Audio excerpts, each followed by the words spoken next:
Apa perbedaan ujian, cobaan, azab? Seperti apa Allah menunjukkan ketiga hal tersebut?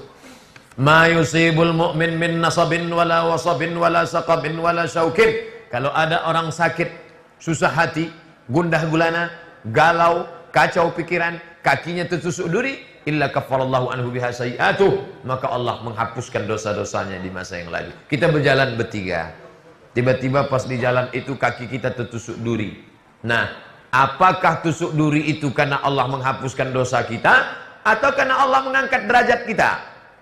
Ada yang sakit, apakah sakitnya itu karena Allah menghapus dosanya, atau karena Allah mengangkat derajatnya? Kita tak tahu. Maka kita husnuzon aja sama Allah. Maka kita tak boleh mengatakan dengan orang sakit, banyak betul dosa kau. Tunggu. Boleh jadi dosa dia tak ada. Lalu kenapa dia sakit-sakitan terus?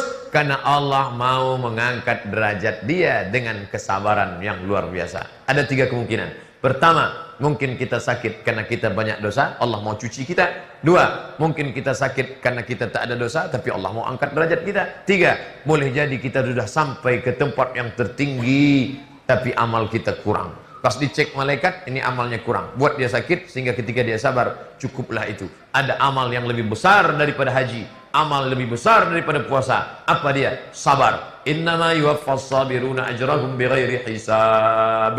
Orang yang sabar menerima ujian Allah, maka dia akan diberikan balasan bighairi hisab. Nah, jadi tak bisa kalau demam itu menghapuskan salah, kalau jantung koroner itu ngangkat derajat, belum ada standarnya.